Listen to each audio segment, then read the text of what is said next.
Hi, I'm Esther and I'm a co-founder of Paradise Garden on Sea Road. What I love about this venue is that I feel like I can speak to anyone here. I've met so many new friends. We meet so many amazing people here. We have such a broad range of different artists, musicians, creatives that come in, and it's just that hub spot for people to connect and share their craft. We've had so many amazing shows, it's quite hard to pick a favourite. For me, the Part-Time Signals album show that we did here was a real standout. You know it's a brilliant show when you've got nobody sat down and everyone's just up on the dance floor. I think people should listen to Voya. They are amazing, and there's so many amazing artists in Cardiff to choose from.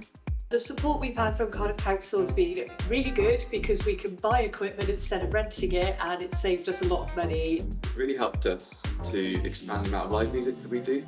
Going to a live show, especially here in an intimate venue like this, is bringing all these people that are sort of coming up in the music business, and then being able to share their craft with the community. It's the difference between hearing a track on record and seeing a person in front of you. And I think the energy in that alone is so magical and amazing. It's right in people's doorsteps as well. We're in Roath, we're not in the centre of town, so people that come here, they come here to see the music. One thing that was really important to me is that I wanted to open the space up to people that are a bit older, so there isn't this sense that after you hit a certain age you can't go out and you can't enjoy music. I really think that music has no age limit. Ultimately, this space really attracts creatives to kind of connect and socialise, and I don't think Cardiff really had many spaces that kind of provided that atmosphere.